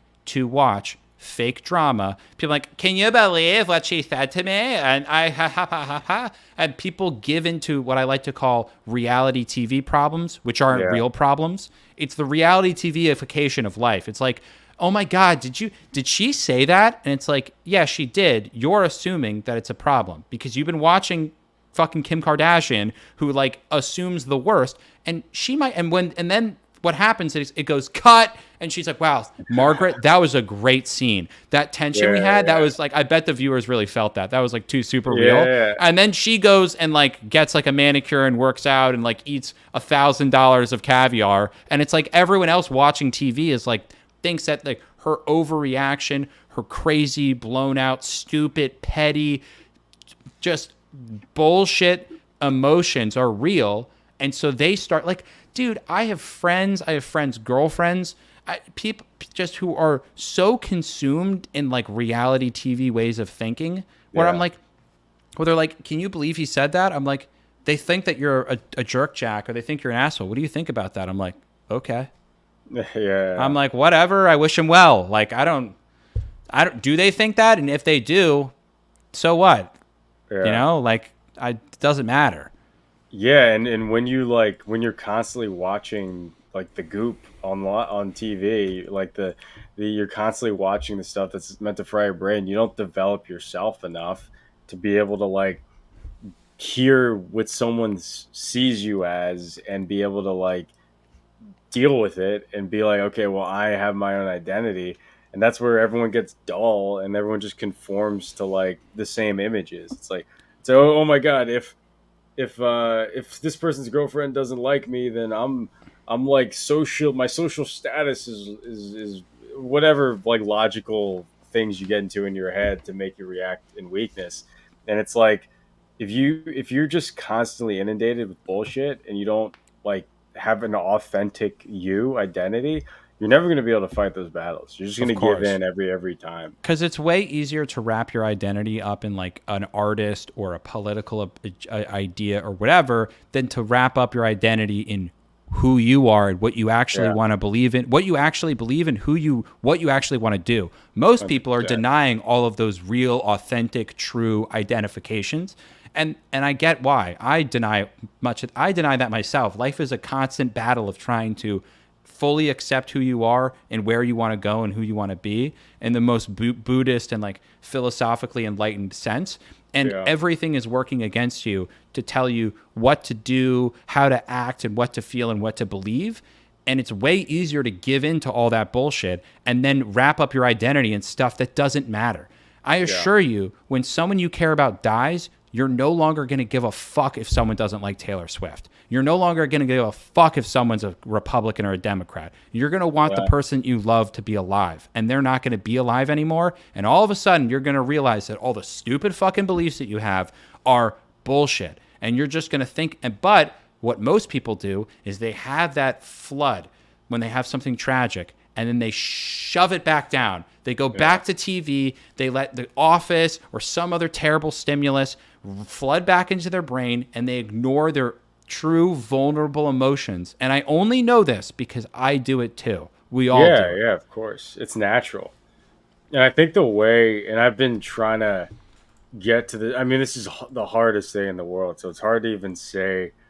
I'm not going to sit here in any, like, I don't know, soapbox or whatever, or whatever it's called. I'm not going to sit in a position of superiority about this at all because this is something I've been trying to figure out a ton in my life is like, ha- I know logically, in order for me to live my most authentic life where my behavior is consistent with my purpose and what I really care about, I have to let go of my life to some extent. And I don't mean Mm. that in like a depressed way of like I gotta fucking kill myself. Or like it's not any sad way, but I have to let go of a lot of my desires of the world and a lot of the things that are like like if there's something in my head where I know if this is like if I'm super attached to some identity or if I'm super attached to some like career thing or status thing, I immediately know I have to sacrifice it. And then I'm not saying that Mm. I'm like strong enough to immediately do that, but I make note. I'm like I'm eventually gonna have to. It's Well, like it's the Buddhist idea of egocentricity. It's that the ego, that is the ego. What you're recognizing in yourself is whenever you're feeling a compulsion or desire to do something, that it's there. Like you have to look at yourself and realize that you're the all the fear that you feel in this world, all the worry that you feel, all of that is centered around your ego. You're Yeah. feeling that you have to be or do a certain do certain things or be a certain way. And when you really evaluate, I think what you're trying to get is like where you want to go in life, where you want to go, the true authentic place you want to be is going, the path to get there doesn't involve all this shoulds Yeah. or I have to do this or money or whatever. It's the shinobi's path. It Yeah. involves you actually living authentically to get through to your values and doing the things you really want to do for your own like true carnal internal desires. And Yeah. everything Yeah. else is just your ego telling you, I have to make money, I have to have a girlfriend, I have to have a fancy car, I have to have an apartment, I can't live at home. And that's ego. That's not who you are. Yeah. And that like path, in my opinion, it's super straight.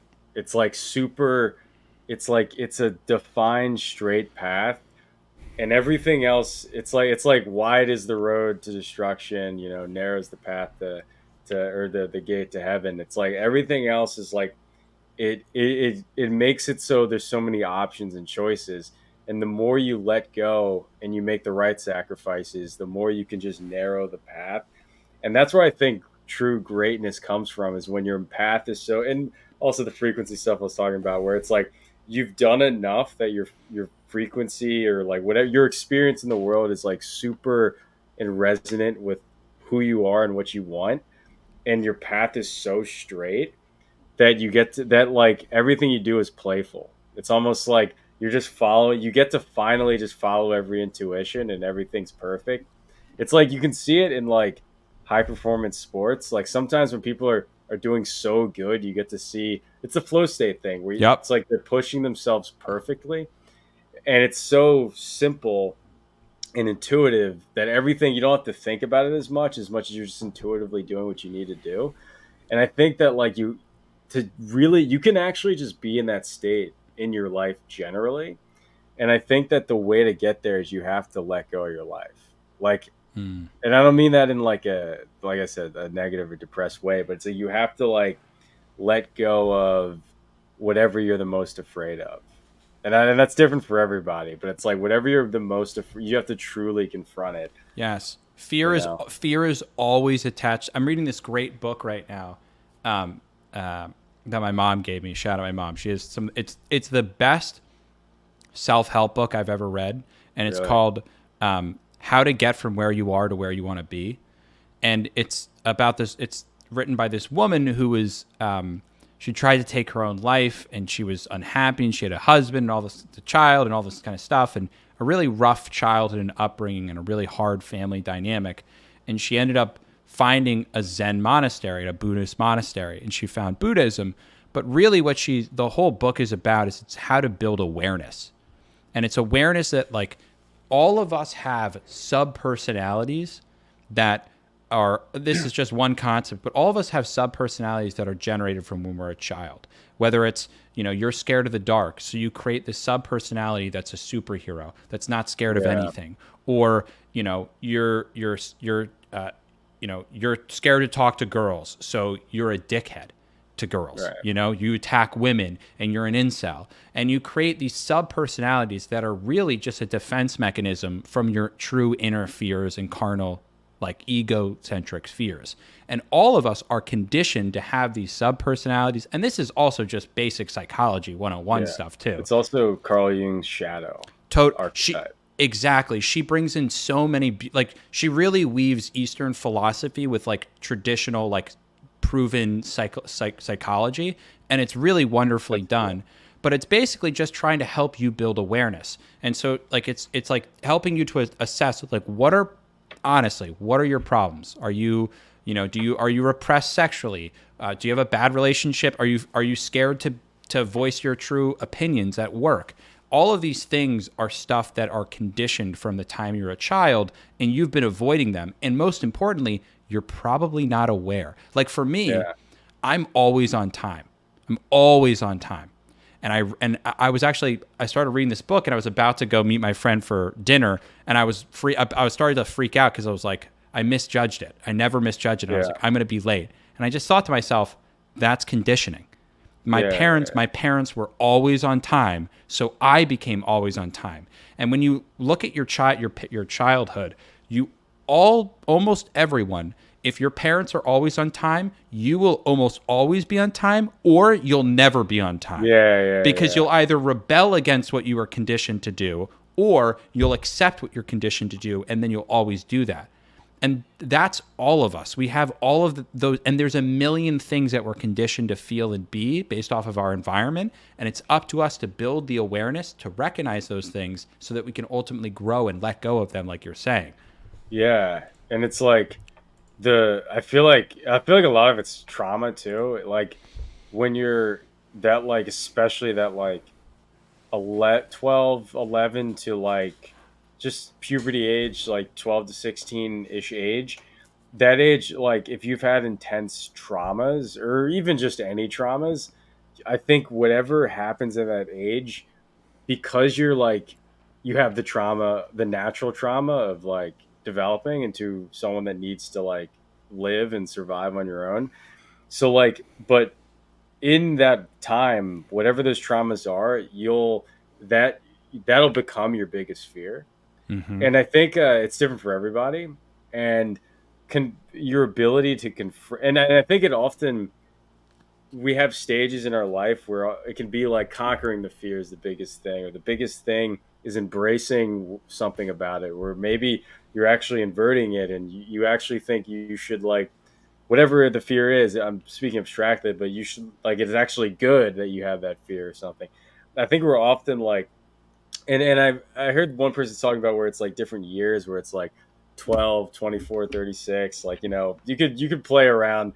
I'm not saying that's true, but it's like you could always play around, but we always have like different stages in our life. And I think we're often like, for instance, like you, like let's say every time, I was saying this the other day, but it's like every time at like 5 p.m. growing up, maybe you get yelled at by your parents or whatever. And it's like, maybe right now at 5 p.m. as a independent full adult, you binge eat at around 5 p.m. every time, every day, and you don't even fully understand that. It's often because these traumas start defining your Yes. behaviors and how you engage in the world. And I think the way to get around that is you have to like let go and appeal to something greater. Like Totally. you have to put your focus towards something that's like it's the whole. And it's so funny because like I'll make jokes about him sometimes, but Jordan Peterson said something super valuable about this, where it's like Jordan Peterson. Jordan Peterson said in something his very good. in his Kermit the Frog, he's like, in his like Canadian Kermit the Frog voice, it's like you do have to pick up the heaviest object you can in your life. And Mm, the reason why I think it's so important to do that is because you're designed a certain way, and these traumas molded you a certain way. The thing you put your attention to is the thing that will kill your demons, mm, but it's your choice to choose to go down that path, and it will be the hardest path you can go down, totally. and you will face everything you're most afraid of and possibly self-destruct and die. But Yes. it's like you have a choice to go down that path, but you also have the choice to not go down that path. And even though going down the path is so hard and you need an amount of endurance that has never happened in your Totally. lineage, even though that's the case, not going down the path is way worse. Yes. I'll be open about this. If I have to assess like my true greatest problem and struggle with life is insecurity. Like being real about what I really want and what I really do and what I really feel. Like I Yeah. felt so insecure for so long. I felt like I was a loser for building Minecraft servers. I didn't tell my parents. We had a million fucking players on my Minecraft server, but I thought everyone in my high school would think I was a loser for playing this kid's video game. And Yeah. and meanwhile, I was making at one point more money than my teachers. And Yeah. but I was so scared, and I felt And I thought for the longest time that girls wouldn't find me attractive and that they would never want to date an identical twin. And like I had What? all, because Yeah. when I was a kid, everyone just knew me as one of the twins, one of the Kuvaks, and Oh, so right, right. I struggle with that identity, and so I always struggle with identity and insecurity, and I still have those problems today, which is why Yeah. my what I really try and do is I just try and when I have a fear or a problem, I just try and tell people like I Yeah. had this problem. I try and like I'll just admit something to you or to a stranger. And the reason That's I do dope. that is vulnerability is relinquishing me of the burdens of all of these things I've built up. And I still have a long way to go on my journey of truly letting go and self-acceptance. But from Yeah. 5 or 6 years ago, I am way fucking better. I am Yeah. way Yeah. better and way more well adjusted. And And that's all, like, yeah, yeah, that's dope, dude. Well, you know what you found? You found your fucking sword.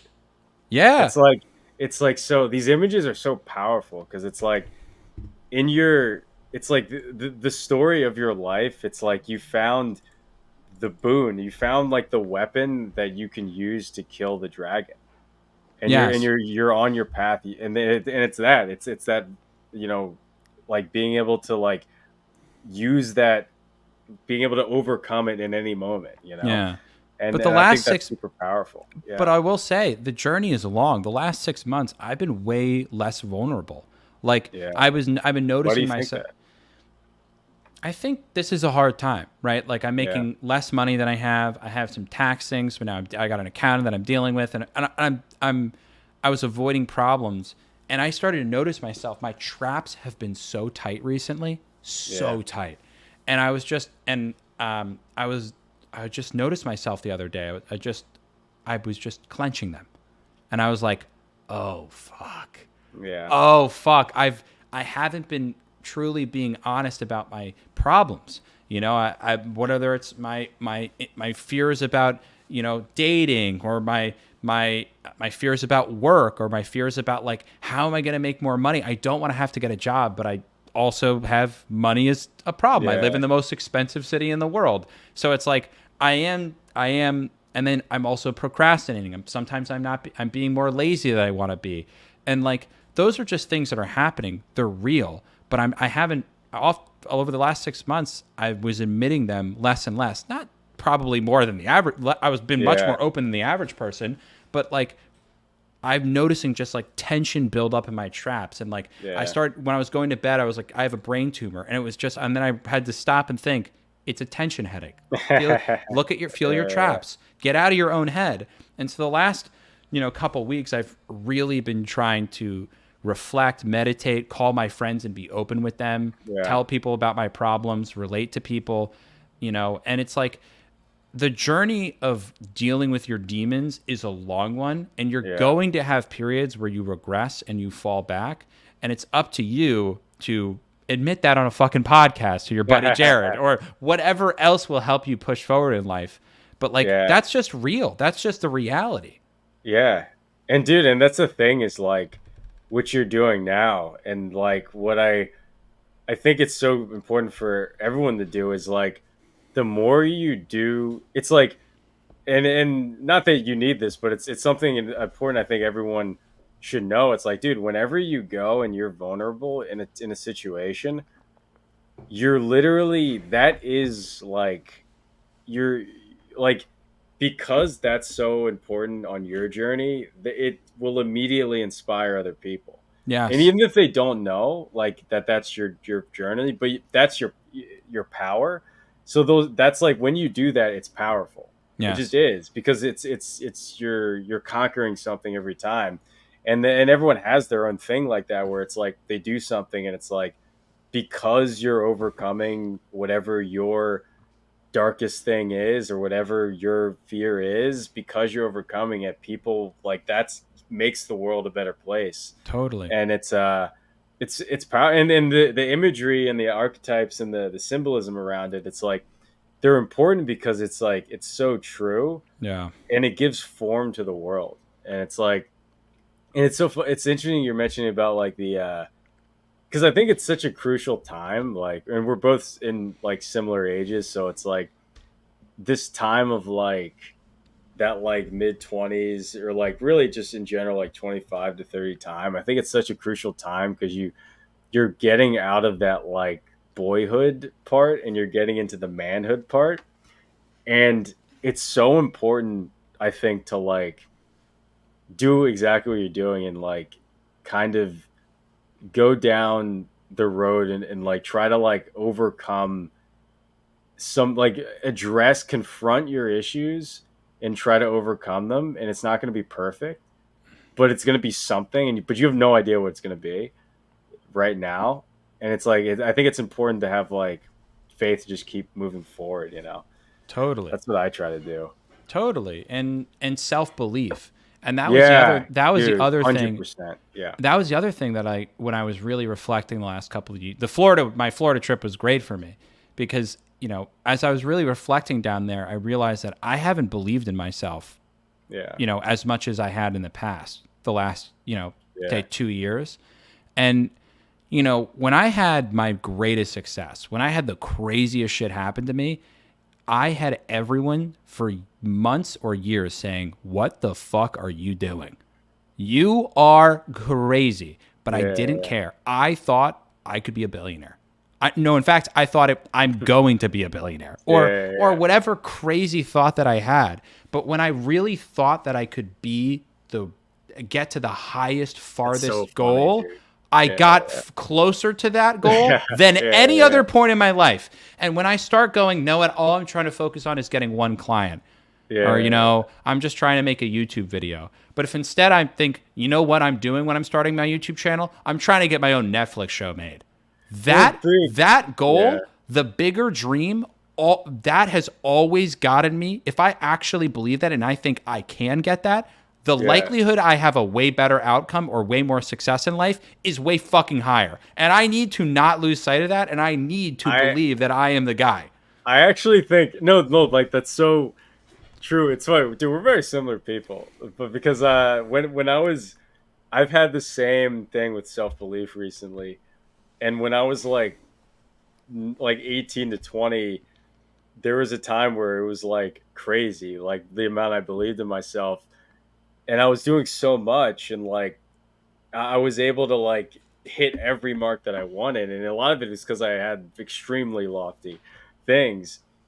But it's funny because but the one thing that I look at differently with what you're saying is part of the reason now is because I mean this may not be true in your life, but it's like things there's more stakes now and things matter more. That's a reality to it, and it's not so much. But that's your ego. They don't. It does. But no, but why? Because you have more vision now. You have you're a grown man, and now the world actually needs you. You Yeah, know, but like the world needs me to have to be the best and highest performing version I can be. true. Also, why does the world actually need you? Uh, because it's you were made to be needed. Like, or it's almost like that's just. But that's an egocentric viewpoint still. It's not even. It's just what you're. It's the reason why I don't think so is because it's how you're designed. Hmm. It's literally every single attribute of a man, every single attribute that you have, and every single thing in your life you could break down to the same form that is useful. It's Hmm. like the strength, the problem solving abilities, Your like the meat yeah, in the exact, apocalypse. yeah, yeah, that too. But it's like every single thing is about your usefulness. I know you're saying about ego, but it's like there's a function to the ego in that it's pushing yourself. So it's like I sort of see it that way. It's like where yourself exists, it's your pure authentic version of who you are. You you can't hold on to it right now. You don't Hmm. get that. So your ego's fighting with the world to try to like get that image of what yourself is, and it's often does fucked up stuff, and it often like does counterintuitive things, but it's like you're slowly your ego expands, and the belief thing is it over time it gets harder to believe yourself once you get some chinks in your armor, and once you start to like battle with the world, you may lose some battles. But the thing is the reason why I think it's so important is that the belief has to change, or like the reason for the belief has to change over time, in my opinion. I'm not saying, this is just purely my opinion about it. And I think it's because your problem is becoming bigger than it used to be. You know, like and so it's like Mm, when you're young, your problems are these big, like it's like you don't really have a problem. Your problem is you're trying to become something. You know, it's like you're inventing this like world and you're trying to become something. But as you face battles, as you find who you get your purpose and who you really are, eventually your your belief has to come from somewhere that's actually fucking real, because it's mm, coming from a real problem, and you don't really know what that is in the moment. I mm. think like it takes a leap of faith. It's interesting. There's something to that. The stakes, there are more stakes in life as you age, but I think it's good to acknowledge that. But I also think that at any point you can reinvent yourself. Yeah, You can always chart a new course if it's authentic and you really want to sure. try. It's your point to like drop out, you know, like go be broke and Yeah, try and do something. Because it's like, yeah, you do have more stakes, but like, wouldn't you say that to someone who's 40? Maybe not if they have children, I will say. If you have dependents, different strategies are needed for sure. Feed your kids. But like, it's like Bukowski, you know, the Charles yeah, I Bukowski, the know. author. It's like, don't try. And it's Go just all like, the way. dude, he just didn't give a fuck. He was just a shithead Yeah, guy who was a good writer and had an interesting perspective, and he kept publishing books until one day they got published, and he's just like, he didn't yeah. even care. He didn't even. He was just like, 2 million copies were sold, and he was like still a drunk degenerate that he was before. Maybe he didn't care. Maybe that was his sword because he cared so much. Maybe, You know, like but yeah, no. Also, I like how you brought it out, to drop out. Drop out a Chad or die a simp. of course. Are you really gonna just live your whole life doing something you hate and being someone you don't want to be, or do you actually going to take a chance to be something else, to live the vision of yourself that you actually think is possible? Really, all I'm saying with the self belief thing is like the reason why self belief gets harder over time is because it's like you're molding. It's gonna actually be better once you follow through on it. Mm, Because like the thing is if you have that life, if you're that like perfect wunderkind and you go out and you do everything perfect, it's not going to matter. The story doesn't have meaning to it, and you didn't overcome anything. You know, it's like the true greatness is when, you know, it's Michael Jordan overcoming being the worst guy on the team in his high school. You for know, sure. it's like that's what it is. For It's sure. like that's where like the perfect just microcosm of self belief is. It's overcoming the greatest challenge. Totally. Totally. And on that note, On that note, I was also about to end it. I think this is where we call it. All right, this is where we call it. See you guys. Thanks for, This is a good one. yeah, the dude, good philosophical. This might be our best philosophical one yet. We somehow Really? managed to cover aliens, pharmaceutical companies, the media, and then also Charles Bukowski like philosophy. Yeah, that was great in the end. I mean, I feel like that was like super valuable. Super valuable. That was super great. All right, gang. Awesome. See you guys.